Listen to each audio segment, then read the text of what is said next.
শান্তিপুর নামের গ্রামে দুটো গরিব পরিবার বসবাস করত। দুজন একদিন রাস্তায় গিয়ে কথা বলতে লাগলো।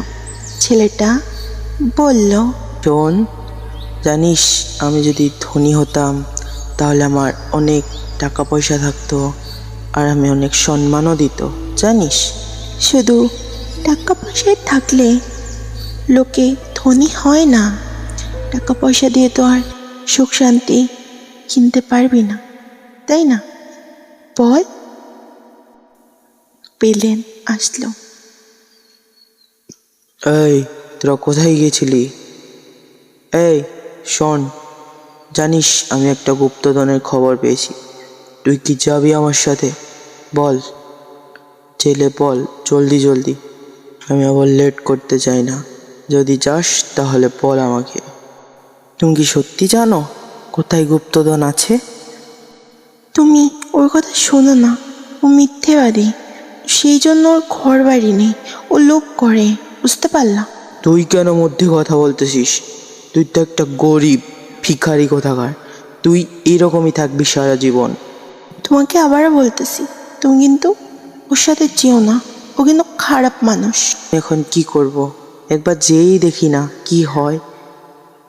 চল চল, জলদি চল। ও গুপ্তধন যদি অন্যজন কেউ নিয়ে যায়, জলদি জলদি চল, পা হাঁটা, চল। খোল যা সিম সিম, চল।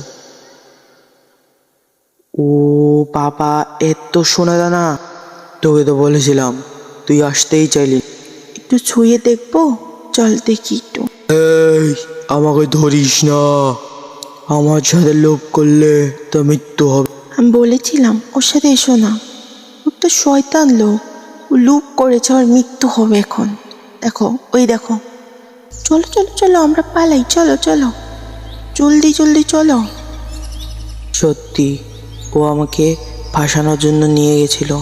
আর যদি তুমি না থাকতে তাহলে যে আমার কি হতো। সত্যি তোমাকে বলেছিলাম, তুমি তো শুনলে না। ও মিথ্যে কথা বলে তোমাকে নিয়ে ওখানে মেরে ফেলতো। তোমার তো বললাম, তুমি শুনতেই পেলে না। তো আজকের পর থেকে তুমি আর লোভ করো না।